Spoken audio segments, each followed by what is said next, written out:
अऊज़ु बिल्लाहि मिनश्शैतानिर्रजीम बिस्मिल्लाहिर्रहमानिर्रहीम रब्बि इश्रह ली सदरी व यस्सिर ली अमरी वहलुल उक़दतम मिन लिसानी यफ़क़हू क़ौली अल्लाहुम्मा सल्लि अला मुहम्मदिन व अला आलि मुहम्मदिन व बारिक वसल्लिम। उस वक्त अल्लाह के रसूल सल्लल्लाहु अलैहि वसल्लम के वही शुरू होने से पहले ऐसे बहुत सारे लोग थे जिनको इस बात का इल्म था, अपनी किताबों के ज़रिए या किसी न किसी ज़रिए से उनको इल्म था कि नबी का आना या नबी के जो पैगाम है बहुत करीब है, अब हमें उसका वेट करना चाहिए। तो ऐसे बहुत सारे लोग थे जो हक़ की तलाश कर रहे थे या वेट कर रहे थे, इंतज़ार कर रहे थे कि अब नबी का अब ज़हूर होगा, हम तक बात पहुँचेगी। तो वैसे ही एक शख्स थे जिनका नाम था, अब इसमें 2-3 लोगों की हम बात करेंगे, उसमें एक इंटरेस्टिंग स्टोरी आएगा थोड़ी देर में। किसका?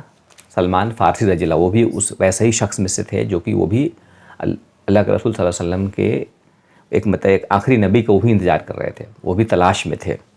अभी हम लोग बात कर रहे हैं अबू हयाबान, जो कि शाम के जो शाम का जो इलाक़ा था, आज के डेट में सीरिया है, वहाँ पे थे और काफ़ी स्कॉलर थे, किताबों का बहुत अच्छा नॉलेज था उनको। वो वहाँ से माइग्रेट करके आ गए कहाँ पे? यशरिब में। यशरिब मतलब जो आज के डेट में मदीना है। और यशरिब देखा जाए तो बहुत अच्छा इलाका नहीं था। यशरिब जो है, मदीना जो है, अल्लाह के रसूल सल्लल्लाहु अलैहि वसल्लम के आमद के बाद अल्लाह ने बहुत सारे मसले ठीक हुए वहाँ के, नहीं तो उसको बहुत ही एक ऑर्डिनरी जगह माना जाता था, और बहुत ही ऑर्डिनरी मतलब बिलो ऑर्डिनरी भी माना जाता था उसको मक्के में, बल्कि अरब के मुल्क में। एक तो मक्का को माना जाता था कि अच्छी जगह है, और दूसरा जगह एक और बताया था मैंने, कौन सा? ताइफ़ को माना जाता था। ताइफ़ आज की डेट में भी बहुत ही बेहतरीन जगह है, मौसम के एतबार से बहुत अच्छी जगह है। यशरिब को लोग बोलते थे कि बीमारों का शहर। क्या कहते थे? बीमारों का शहर। ऐसे ही हम लोग आगे चल के जब बात करेंगे, अल्लाह के रसूल सल्लल्लाहु अलैहि वसल्लम गए, उस वक्त भी कैसी बीमारी थी, कितने लोगों का बीमारी की चपेट में आया, और बहुत मसला था वहाँ पे। वो अल्लाह के रसूल सल्लल्लाहु अलैहि वसल्लम की बरकत और दुआएं हैं कि अब वो मदीना बन गया, नहीं तो बहुत ही ऑर्डिनरी जगह था वो। तो एक लोग वहाँ पे खेती वगैरह करते थे, बस मामूली यही खेती वगैरह का था। बीमारी ज़्यादा थी, सूखा पड़ता था वहाँ पे। तो ये एक अच्छी जगह से, सीरिया यानी शाम से, जो कि बहुत ही बेहतरीन खूबसूरत जगह, अच्छे मौसम के एतबार से भी, जगह के एतबार से भी, वहाँ से छोड़ के आ गए कहाँ पे? यशरिब में, और यहाँ आके रहने लगे। और उस वक्त, उस साल जब वो आए थे, तो उस वक्त यशरिब में सूखा पड़ा हुआ था, काफ़ी सूखा पड़ा था। तो लोग जो है ना, अबू हयाबान के पास आते, बहुत बड़े काफ़ी बुजुर्ग टाइप के इंसान थे, अबू हयाबान के पास आते और इनसे कहते कि दुआ कीजिए कि पानी नहीं हो रहा है, बारिश नहीं हो रही है, खेती नहीं हो रहा है, भुखमरी है। तो ये दुआ करते और बारिश हो जाती। जब ये इनसे दुआ कराते और वाकई बारिश हो जाती, तो बड़ी इज्जत थी उनकी। लोग समझते थे कि बहुत बहुत बड़े बुजुर्ग हैं। और काफ़ी बुढ़ापे के वक्त में आए थे ये, और कुछ दिन के बाद उनका, एक कहते हैं ना, मौत का वक्त करीब आ गया। बीमार हुए और उनका मौत का वक्त करीब आया, तो उन्होंने लोगों से बुलाया, कुछ लोगों को बुलाया और पूछा, कहा कि तुमको हैरानी नहीं होती कि मैं शाम की खूबसूरत जगह, खूबसूरत पहाड़ी, उसके अच्छे मौसम को छोड़कर तुम्हारे इस रेगिस्तान में, ख़राब शहर में मैं रहने आया हूँ, तुमको हैरत नहीं होती है? तो लोगों ने कहा कि हाँ बताइए, हमने कभी सोचा नहीं, आप वाकई आप क्यों आए यहाँ पे?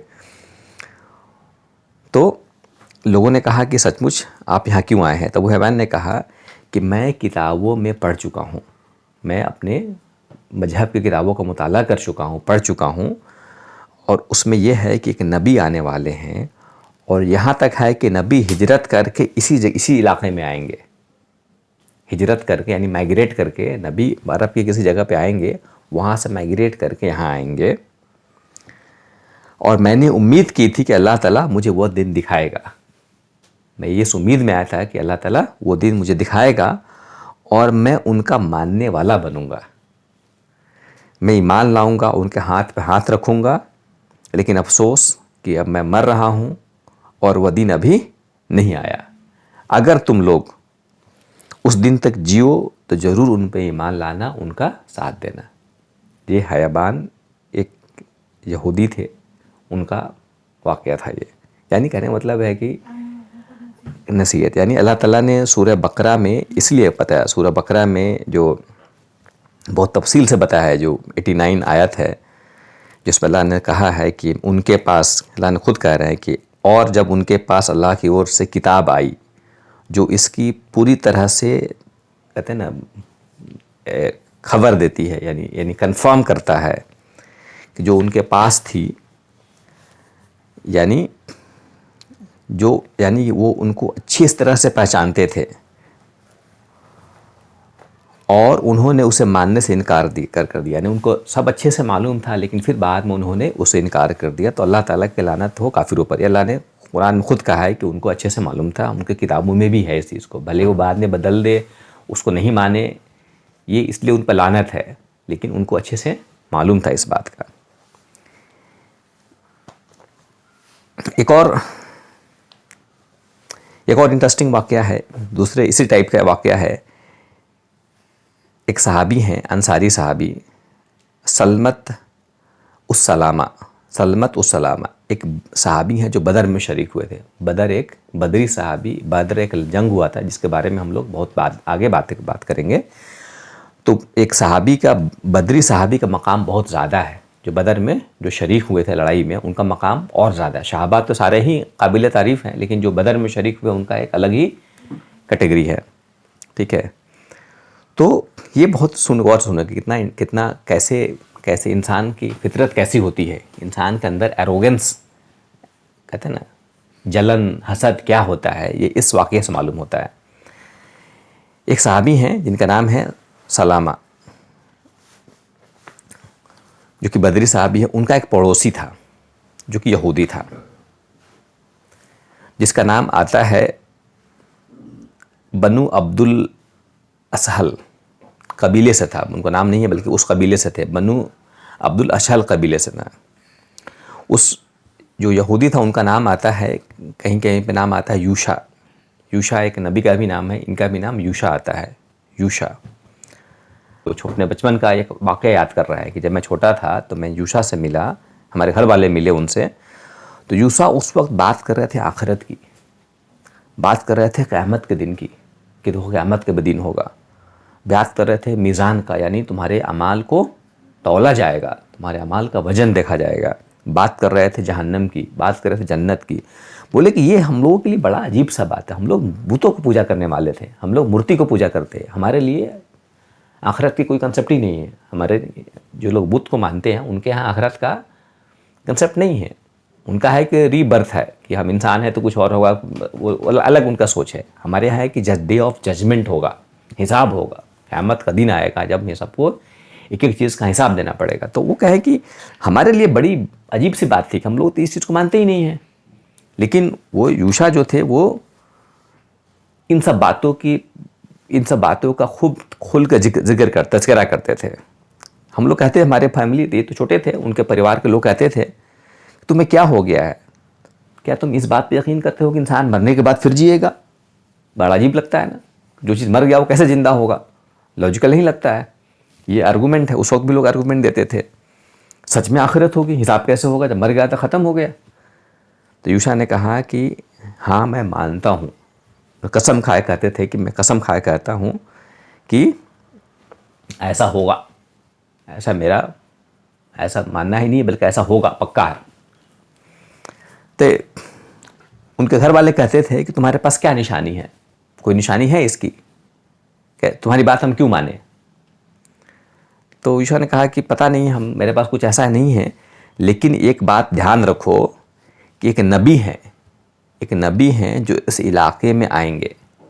इशारा किया इधर से आएंगे, यानी मक्का की तरफ से, कि इस इलाके से यहाँ आएंगे, नबी हैं आएंगे। तो उनके घर वालों ने पूछा कि उनके बारे में तुम क्या कुछ बता सकते हो? तो यूशा ने इनकी तरफ देखा, सलामा की तरफ, जो कि छोटे बच्चे थे अभी। उन्होंने कहा, जो कि बहुत छोटे बच्चे थे, देखो अगर ये बच्चा ज़िंदा रहा तो ये अपनी उम्र में उनको देखेगा, यानी बहुत ज़्यादा दूर नहीं है अब, इतना यकीन था कि अब वो वक्त बहुत ज़्यादा 200-400 साल दूर नहीं है। यानी ये बच्चा छोटा है, ये अपने उम्र अगर ज़िंदा रहा तो ये अपने लाइफ में उनको देख लेगा, ये इतना यकीन से कहा उन्होंने। इंटरेस्टिंग बात क्या है, इंटरेस्टिंग बात हुआ क्या, आगे क्या हुआ, ये तो सलामा बता रहे हैं अपने बचपन का वाक़या कि इन्होंने सुना था, देखा था। अब सलामा बता रहे हैं आगे, कुछ वक्त गुजरा और हम लोग वाकई वो दिन आ गया जब अल्लाह के रसूल सल्लल्लाहु अलैहि वसल्लम हमारे यहाँ आए। अल्लाह के रसूल सल्लल्लाहु अलैहि वसल्लम वाकई हमारे यहाँ हिजरत करके आए ना भाई, फास्ट फॉरवर्ड कर रहे हैं। अल्लाह के रसूल सल्लल्लाहु अलैहि वसल्लम हिजरत करके मदीना पहुँचे और हमने वाकई उन पे ईमान लाया। हमें जब बात समझ में आई उनकी, हमने उन पे ईमान लाया, उनको मान लिया रसूल। और मैंने देखा कि हमारा पड़ोसी जो यहूदी है अभी भी ज़िंदा है, बूढ़ा हो गया लेकिन अभी भी ज़िंदा है। तो लेकिन उस पड़ोसी ने ईमान नहीं लाया। वो पड़ोसी, बहुत हैरत की बात है ना भाई, जिसने सबको बताया कि देखो आखिरत और जहन्नम और जन्नत और क़यामत और एक नबी आने वाले हैं, और वो बहुत ज़्यादा दूर की बात नहीं है, वो इस बच्चे के बड़े होते होते आ जाएंगे, और वाकई वो दिन आ गया। तो सब लोग ईमान लाया, वो यहूदी जो यूशा जो है ना, उसने ईमान नहीं लाया। और उसकी वजह क्या थी कि नफ़रत, जलन, बगावत। तो इन्होंने, ये खुद गए उसके पास, पूछे उससे कि तुम रसूल पे ईमान क्यों नहीं लाते? क्या तुम वही आदमी नहीं हो जिसने हमें नबी के बारे में बताया? तुम ही बताते थे ना इनके बारे में, तो वही आदमी हो तुम ना। तो यूशा के यहूदी आदमी ने कहा कि हाँ मैं वही हूँ, मैंने सही बताया था, लेकिन ये आदमी वो नहीं है जिसके बारे में कहता था। इनसे उम्मीद नहीं थी कि, उनका कहना, उसका मेन प्रॉब्लम क्या था, यूशा का मसला क्या था कि मोहम्मद सल्लल्लाहु अलैहि वसल्लम कहाँ से, अरब से आ गए, किसी और कबीले से आ गए। उनका गुमान था कि ये तो यहूदी कबीले से आना चाहिए था, हमारे कबीले से क्यों नहीं आए? सारे नबी तो हमारे कबीले से आए हैं, ये कहाँ से आ गए? सारे नबी तो हमारे कबीले से आए हैं, यहूदी में से आए हैं, ये कैसे यहूदी से बाहर आ गए? तो वो हसद है ना, जलन जो है ना, सब कुछ दिख रहा है फिर भी मान नहीं रहे हैं। बात समझ में आई? ये मसला था। इसी कड़ी में एक और जो बहुत ही इंटरेस्टिंग वाक़या है, हालांकि जो कि वाक़या हम लोग बात करेंगे सलमान फ़ारसी रज़ियल्लाहु तआला अन्हु का। हालांकि इनका वाक़या तो बाद में आएगा, इनका वाक़या डिटेल में और आएगा, एक बार और आएगा, जब हम लोग उस वक्त पे पहुँचेंगे जब अल्लाह के रसूल सल्लल्लाहु अलैहि वसल्लम हिजरत करके जब उस दौर में रहेंगे तब। अभी इसलिए इसको हम यहाँ पे डिस्कस कर रहे हैं कि ये भी उस वैसे ही शख्स में शामिल है जो कि अल्लाह के रसूल सल्लल्लाहु अलैहि वसल्लम का बारे में इनको मालूम हो गया था और ये भी इंतज़ार में थे। तो इनका भी ये कबूल किए, ये अल्लाह के रसूल सल्लल्लाहु अलैहि वसल्लम के सहाबा बने, तो ये भी इंतज़ार में थे। तो इनका स्टोरी बहुत ही, कहते हैं ना, माइंड बॉगलिंग है। ध्यान से सुनो, ठीक है ना। ये खुद कहते हैं, सलमान फ़ारसी इनके कहते हैं कि ये एक जगह है असबहान, ये एक असबहान में थे। असबहान कहाँ पे है? पर्सियन रीजन, जो पर्सियन इलाका है ना, पर्सिया, फारस जिसको बोलते हैं, पर्सिया जिसको बोलते हैं, वहाँ पे एक जगह असबहान, वहाँ पे थे ये। और मैं असबहान के लोगों में था, एक जगह जिसका नाम हाई था, एक जगह का नाम हाई था। इनके जो फादर जो थे, इनके अब्बा का जो थे, वो शहर के नेता थे, मेयर कह लो, लीडर कह लो, कबीले के सरदार थे ये, ठीक है। मैं अपने पिता के लिए दुनिया में सबसे प्यारा चीज़ था, ये अपने फादर के लिए, अब्बू के लिए, अल्हम्दुलिल्लाह,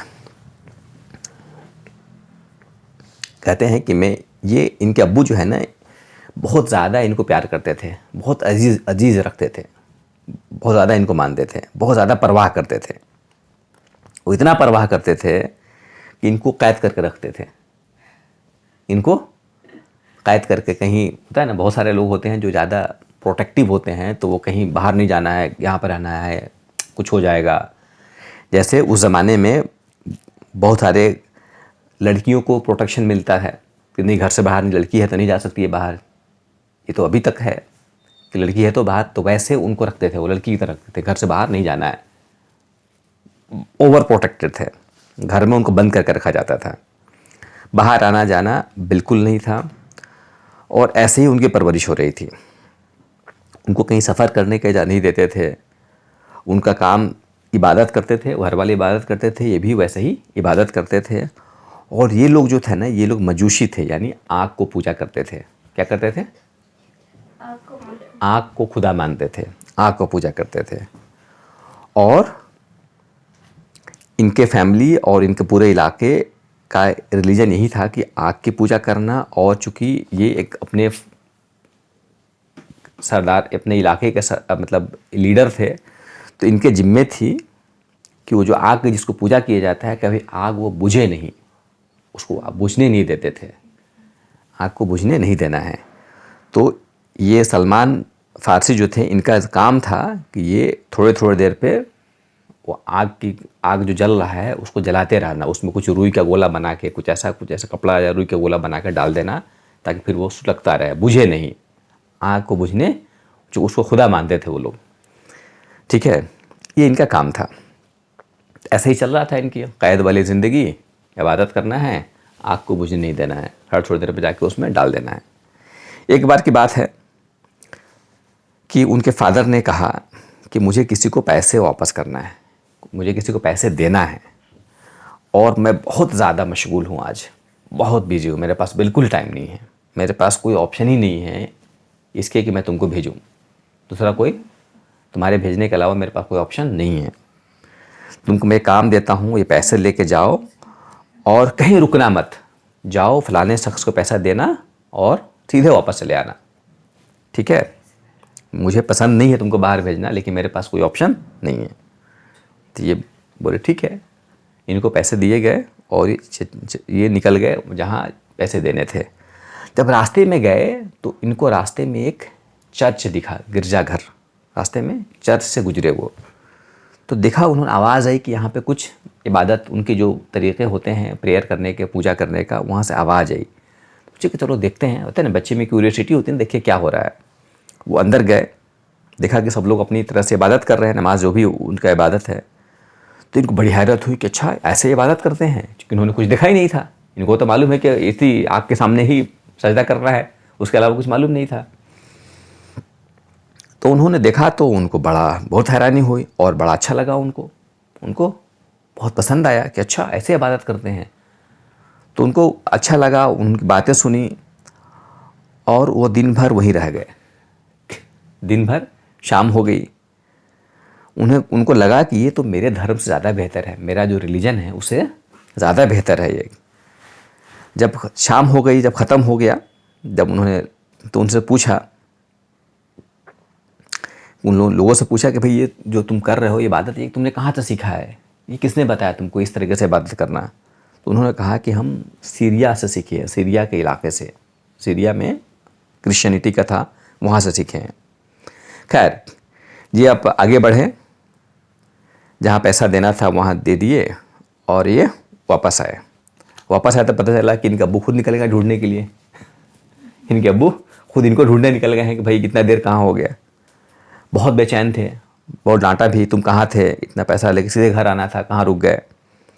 खैर उन्होंने सच सच बता दिया। उन्होंने कहा कि मैं गुजर रहा था, रास्ते में मुझे एक चर्च मिल गया और मैं देखा तो मुझे तो लगा कि वो ज़्यादा बेहतर है, मुझे लगा कि वो तो हमसे, हमारे धर्म से ज़्यादा बेहतर है वो तो उनके अब्बू ने बहुत डराया कि नहीं नहीं नहीं नहीं, तुम ऐसा नहीं करते हैं, अपने बाप दादा का धर्म छोड़ के बारे में अच्छा नहीं बोलते हैं, भाई हमारे बाप दादा का रिलीजन ये है, तो इसके बारे में कोई सवाल नहीं, कुछ नहीं बात करेंगे इसके बारे में, कोई सवाल नहीं। उनको और रस्सी उसे से बांध दिया, कैद कर दिया, बोला घर में रहो, तुम बंद रहो। हाँ, मतलब जो भी उस वक्त कैद करके रखते थे उनको कैद कर दिया और बेड़ियों में बांध दिया, उनको कैद कर दिया और घर में रख छोड़ दिया कि नहीं तुमको कहीं अब बाहर नहीं जाने देंगे हम, ठीक है ना।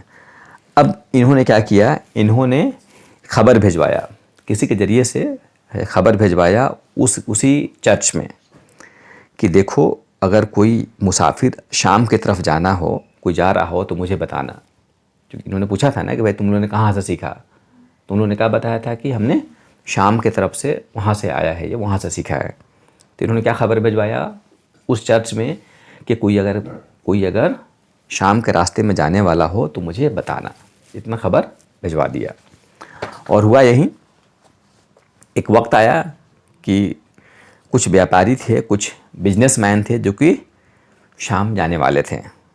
तो चर्च में से कुछ लोगों ने कैसे तैसे इनको खबर भिजवा दिया कि देखो इस डेट में लोग जा रहे हैं, शाम की तरफ रवाना हो रहे हैं। ठीक है।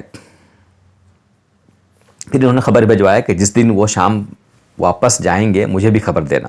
मतलब उन्हें पता चला, तो खैर उनको वो उनको जब मालूम हो गया कि इस दिन ये लोग जा रहे हैं, तो इन्होंने पूरा अपना जुगाड़ लगाया कि कैसे हम यहाँ से भागे निकले यहाँ से।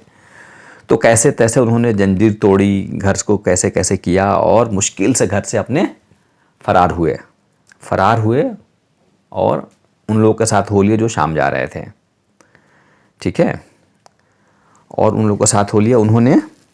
इन्होंने कहा कि मैंने उनसे पूछा कि जब वो शाम आ गए, मैंने उनसे पूछा कि इस शहर में सबसे ज़्यादा जानकार और परहेजगार आदमी कौन है, जो ईसाई धर्म को जानने वाला सबसे ज़्यादा जानकार परहेजगार कौन है। तो उन लोगों ने बताया कि एक तरफ इशारा किया कि ये इंसान है। ठीक है, आप इनके साथ। तो इन्होंने कहा कि मुझे इन्हीं के साथ रहना है। इन्होंने परमिशन मांगा, तो इनको हुआ कि ठीक है आप इनके साथ रहिए, आप इनसे सीखिए, इनके साथ रहिए। तो उस आदमी ने कहा, इन्होंने रिक्वेस्ट किया, तो उस आदमी ने कहा ठीक है तुम मेरे साथ रह सकते हो, लेकिन मेरे लिए कुछ काम करना पड़ेगा। इन्होंने मान लिया। ठीक है, उनके साथ रहने लगे, उनका जो भी काम होता था अपना करते थे। कुछ दिन में देखा कि ये इंसान जिसके साथ रह रहा हूँ मैं, ये इंसान उतना अच्छा इंसान नहीं है। इनको लगा कि ये तो इंसान बुरा इंसान है, ये झूठ बोलता है, जो पैसे आते हैं उसको दबा देता है। उनका जो चर्च था, चर्च के पीछे एक गड्ढा खोद के उसमें कुछ जो पैसे या जो चीज़ें जो कीमती चीज़ें होती थी उसको वो जो पादरी था क्या करता था, वो वहाँ पे दबा देता था। तो ये देखते रहे, तो इनको बर्दाश्त नहीं हुआ, भाई मैं तो बहुत अच्छा पायस एक नेक समझ के मैं इनसे सीखने आया हूँ, ये तो बहुत बुरा काम कर रहे हैं। इनको जब मालूम चला कि ये इंसान अच्छा इंसान नहीं है, तो बहुत बुरा इंसान है, जो लोगों के माल को दबा लेता है, अमानत में ख़यानत करता है, पैसे को चुरा ले, झूठ बोलता है और सारा माल पीछे जमा करता है। इन्होंने क्या किया, इन्होंने लोगों को जमा किया और बता दिया। ठीक है, तो लोग उनकी बात नहीं माने, तो इन्होंने कहा कि चलिए मैं दिखाता हूँ।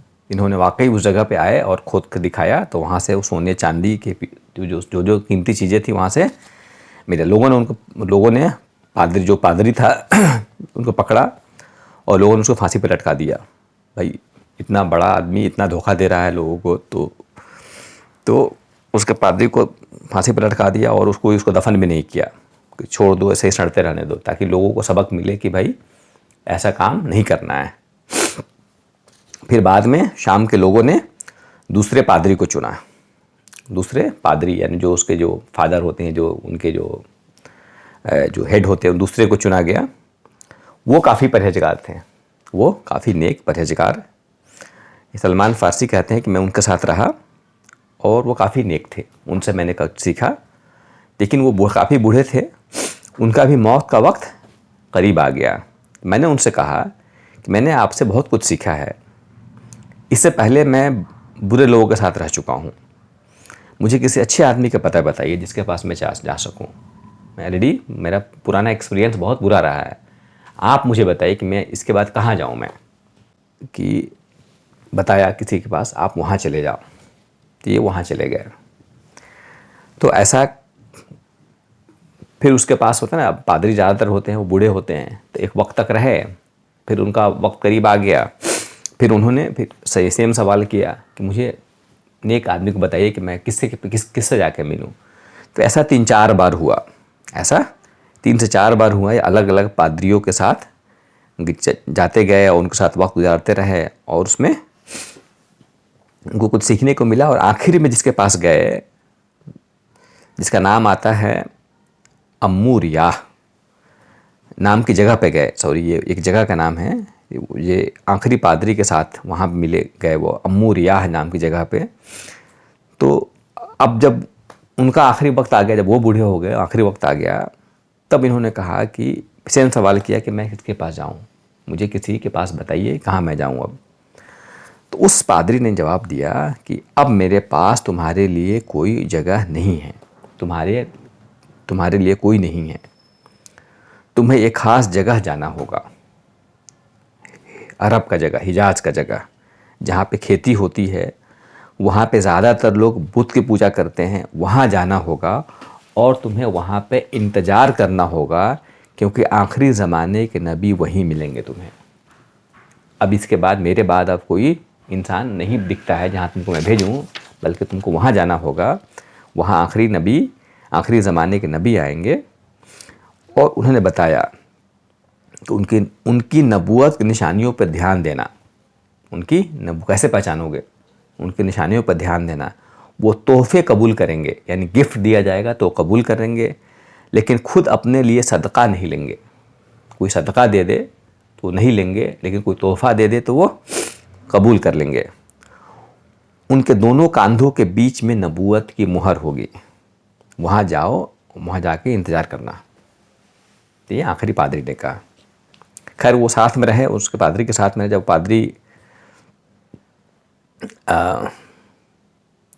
वो पादरी का भी इंतकाल हो गया कुछ वक्त के बाद, फिर ये इनको कुछ बिजनेसमैन मिले, कुछ बिजनेस व्यापारी मिले, बिजनेसमैन मिले, जो कि जा रहे थे अरब की तरफ जा रहे थे। तो इन्होंने रिक्वेस्ट किया कि भाई मुझे भी उसी इलाके में जाना है, मुझे भी साथ ले लो। तो उन्होंने एक्सेप्ट कर लिया, ठीक है। और इनकी ट्रेजेडी क्या हुई, जब ये एक्सेप्ट तो कर लिया, जाने लगे, जब ये अरब से कुछ पहले जब अरब के करीब पहुँचे तो इन लोगों ने इनको बांध दिया, इनको एक तरह से हाथ पाँव सब बांध दिया और गुलाम की तरह जाके बेच दिया। पहले गुलाम बेचते थे ना लोगों को, लोग इंसानों को बेचा जाता था। अब तो चूँकि तनहा थे ये, कोई उनका कुछ था नहीं इनके पास, उन लोगों ने बेच दिया इनको। तो एक आदमी था जिसने ख़रीदा, जो कि मदीने के बाहर आता था, उसने इनको ख़रीदा और उसने अपने चचे जाद भाई को उनसे बेच दिया, यानी 2 बार बेचे गए। एक तो बिजनेसमैन ने बेच दिया किसी आदमी को जो मदीने के बाहर था, उसने अपने चचेरे भाई को बेच दिया जो कि मदीने में था, जो कि बनु कुरैजा का यहूदी था, एक यहूदी इंसान से बेच दिया इनको। अब ये क्या बन गए, गुलाम। चले कहाँ से थे, अपने इलाके के, कौम के, अपने कबीले के लीडर के बेटे थे, अब क्या बन गए, गुलाम, ठीक है। अब इनके नए मालिक ने मुझे कह रहे हैं कि मुझे मदीने में लाया, मुझे समझ में आ गया कि ये वही जगह है जहाँ मुझे होना चाहिए था, ये वही जगह है जहाँ मुझे, जो पादरी ने बताया था जो जिस जगह के बारे में, ये वही जगह है। चाहे मैं गुलामी में हूँ, नाइंसाफ़ी में हूँ, लेकिन मैं सही जगह पे हूँ जहाँ पे मुझे होना चाहिए था। मेरे साथ तो बहुत ट्रेजेडी हुई है, बहुत मुश्किलें आई हैं, लेकिन मैं सही जगह पे हूँ। गुजरता रहा वक्त, गुजरता रहा, वेट चलता रहा। एक दिन की बात है कि ये काम कर रहे थे, एक पेड़ पर चढ़े हुए थे अपने, गुलाम है तो जो काम कहेंगे वो करना पड़ेगा। तो एक पेड़ पे चढ़ के कुछ काम कर रहे थे, उनका मालिक नीचे था, उसका चचेरा भाई आया और दोनों बातें करने लगे। वो कुछ घबराया हुआ, जल्दी में आया और कहने लगा कि पता है कि सारे जो अरब के लोग हैं वो कुबा में जमा हो रहे हैं।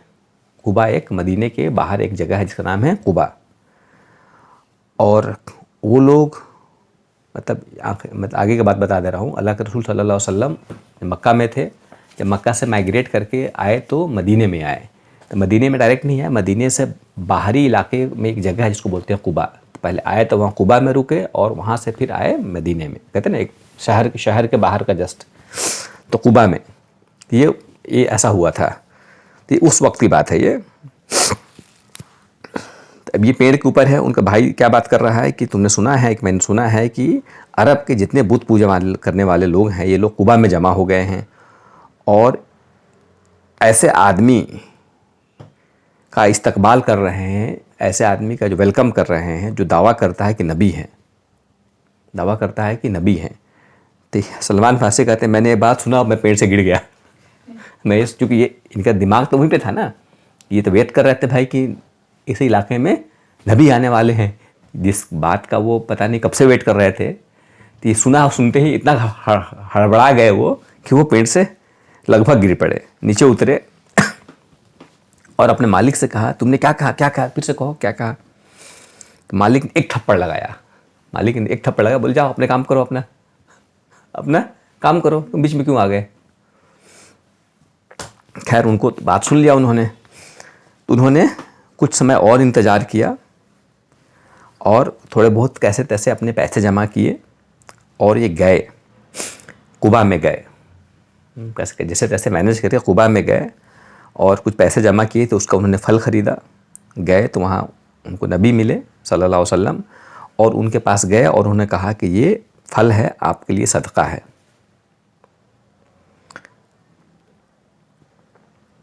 फल सदका है, मुझे मालूम है कि आपके पास गरीब लोग हैं तो ये उनके लिए। उन्होंने कहा, तो ये दे के साइड होकर देखने लगे कि क्या होता है।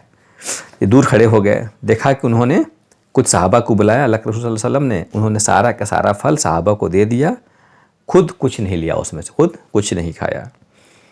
फिर ये वापस आ गए, फिर कुछ दिन, फिर पैसे तो गुलाम थे, गुलाम के पास पैसे तो होते ही कहाँ हैं, बड़ी मुश्किल से फिर कुछ पैसे जमा किए, फिर कुछ फल खरीदे और फिर नबी के पास आए, कुबा में आए और फिर आके बोले कि ये आपके लिए तोहफ़ा है, आपके लिए गिफ्ट है ये।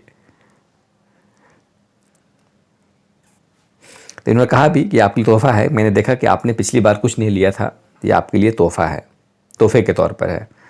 नबी ने क्या किया, उसमें से एक फल ले लिया और बाकी सहाबा को दे दिया।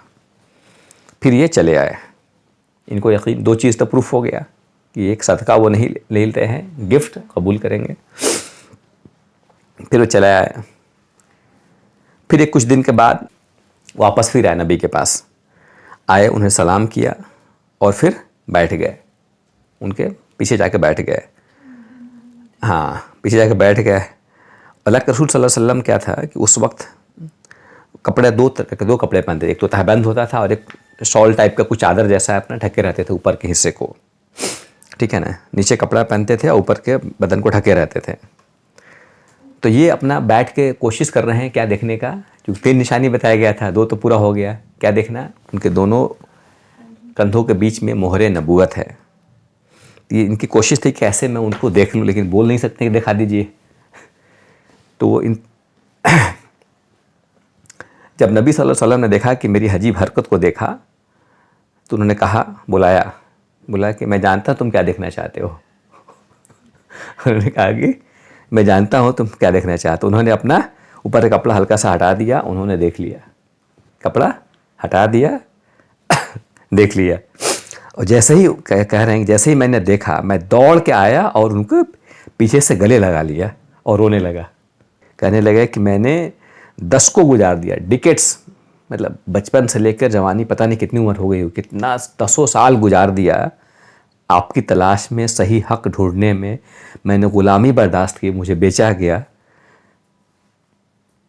ये सब कुछ बर्दाश्त कर लिया ताकि मैं आपको पा सकूं, मैंने आपको पा लिया।